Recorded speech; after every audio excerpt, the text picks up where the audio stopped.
and welcome to Yellowvision, your brand new online programme for all things Oxford United. The first team are putting their feet up today after a brilliant 1-0 win over Hartlepool last night, so it's a chance for these youngsters to show what the future of Oxford United is all about. Oxford, of course, topping the table at the moment, and AFC Bournemouth are today's visitors, a few places behind them, so the league table and everything points towards a home win, but as they say, football is never won on paper. Talking of that table as well, the South West Alliance Football League, Oxford leading the way after that impressive 6-1 thrashing of Torquay, combined with that narrow 1-0 win over Hereford a few weeks ago. The Cherries, by contrast, have a game in hand over Oxford United. If they win that and take 3 points today, it could well make a late surge for that title. It's going to be a fascinating contest and one you will not want to miss.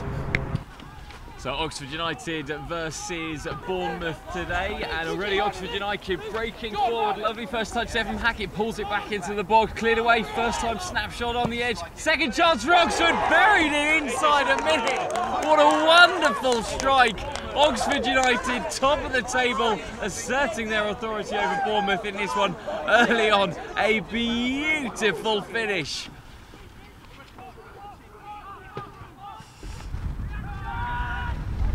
Here come Oxford United once more. Can they beat that offside trap? Headed away comfortably enough, and Bournemouth can just settle on the ball. A chance for Lee to bring that ball forward now out wide with Madigan. And here Oxford United come back once more. Roberts slips past his man, left-footed shot from the edge of the box, just rising over the top of the crossbar.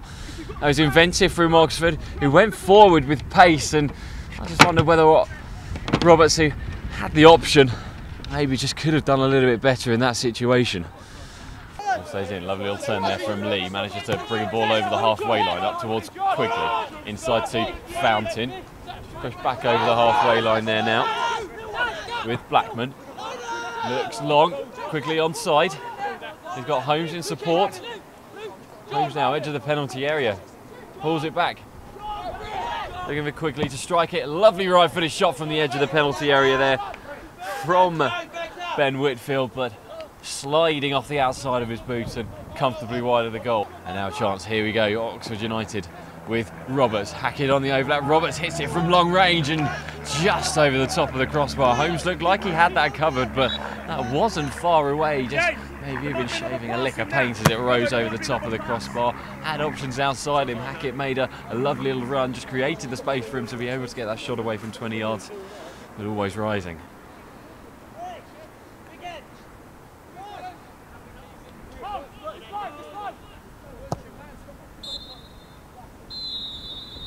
And that is the half-time whistle. Oxford 1, Bournemouth 0 at half-time. That goal coming in the very first minute of the game. Sam Humphreys with a driving volley from 18 yards. That's the difference between the two teams. Lots for both managers to ponder, though, I think, going into the interval. A scrappy first half on the whole. Neither keeper really tested, but it is the Yellows who go into the break, leading Bournemouth by 1-0. Chance for Whitfield inside his own half. Hansford screaming for it out wide. Now Madigan, lovely first touch from him. Edge of the penalty area. Madigan kills it left-footed, right-footed I should say, and a lovely diving sob. He's being allowed to travel with the ball inside towards Brad Fountain. Now with the substitute Simpson. Out wide towards Walsh with Buckley on the overlapping run. He's got it there if he needs him, does Walsh, but decides to cut inside, back onto his right foot. Hits one long, what a save! Danger not clear though. Here's Holmes. Lovely pinging shot there from Walsh from 25-30 yards out. It was a comfortable enough height, and the acrobatics were enough from Hill, and now the danger can be cleared. But, well, Walsh has looked lively since he's been introduced as a second half substitute. It was a fizzing shot that was parried out of danger and did very, very well there indeed, did Josh Hill in the goal, just to make sure he parried it out of the danger zone, not back into the path of an on-rushing striker. But Bournemouth knocking on the door. Here comes Whitfield. He's going to have to do this one all on his own. He's got Ricketts there, still managed to retain possession of the ball as Whitfield flicks it into the centre, and Holmes can't quite get onto the end of that one. It was a last gasp challenge from Grant at the far post, otherwise Holmes may well have pulled the trigger and equalised for the visitors. Nice little touch. He's got Whitfield. Look at that run forward in front of him. He's found Simpson. Simpson out wide to the substitute Buckley. Get Walsh on the ball. He's been very impressive so far. Buckley, ball through to Mannigan. Lovely little touch. Buckley left-footed. It's taken. It's in. Buckley, the substitute, has scored for Bournemouth. When you can't say it's not been coming, Hill, the keeper, Mayfell, he could have done better. The ball just bouncing awkwardly in front of him, but Bournemouth have got themselves an equaliser in this game. It's Oxford 1, Bournemouth 1.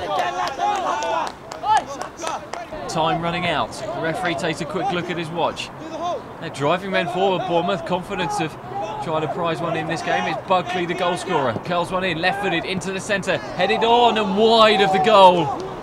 Well, that was an opportunity for Simpson, an unmarked header on the penalty spot, but couldn't direct it inside the upright. And Hill just watched, maybe nervously, maybe confidently, as that went wide of the goal.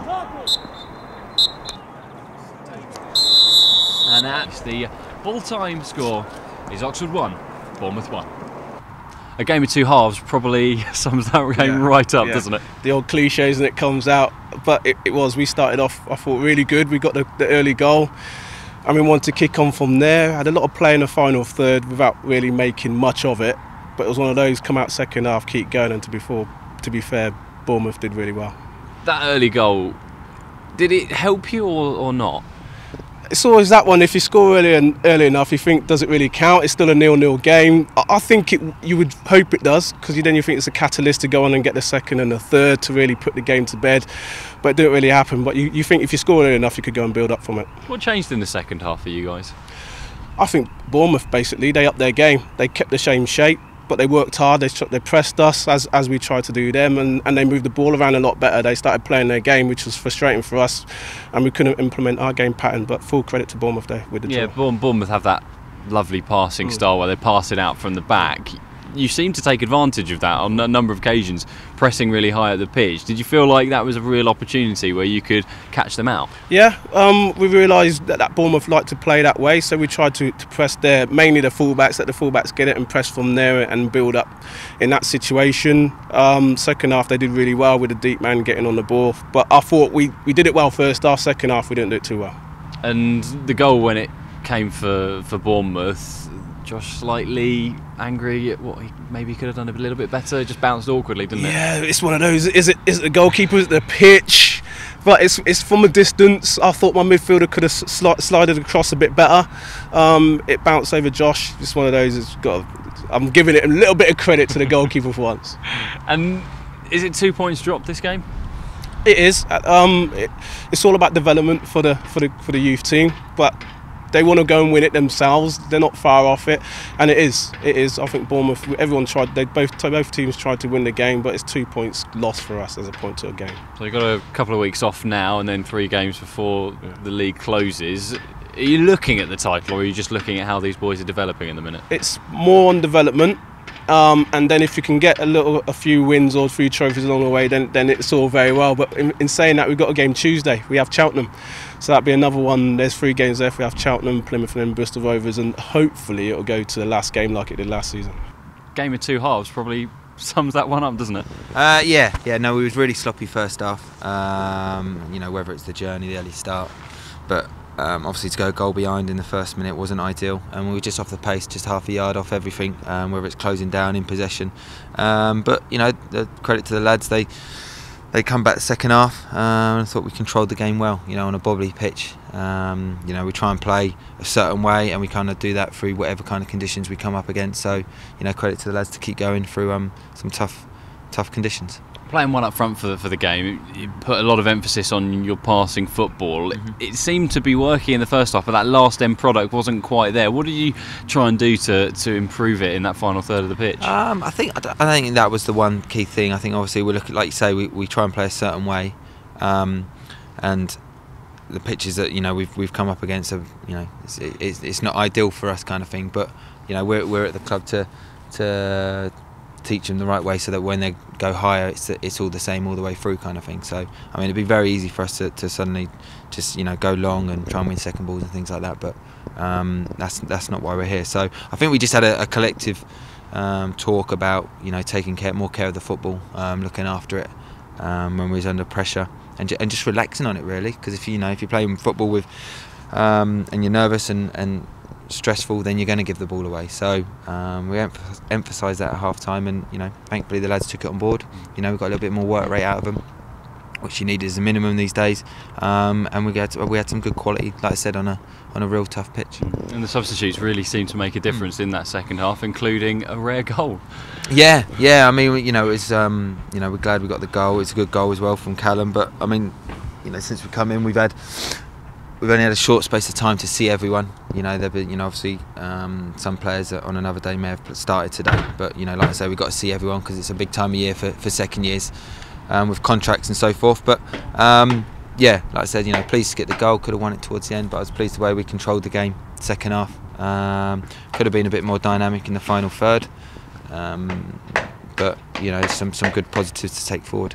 So an intriguing contest here at Roman Way today, and a result I think that will leave both managers slightly unhappy. As it is though, Oxford still have that title within their reach. 3 more games will decide the outcome. From me, Ben Crouch, and everybody here at Yellowvision, thanks for watching. We'll see you next time. Bye bye.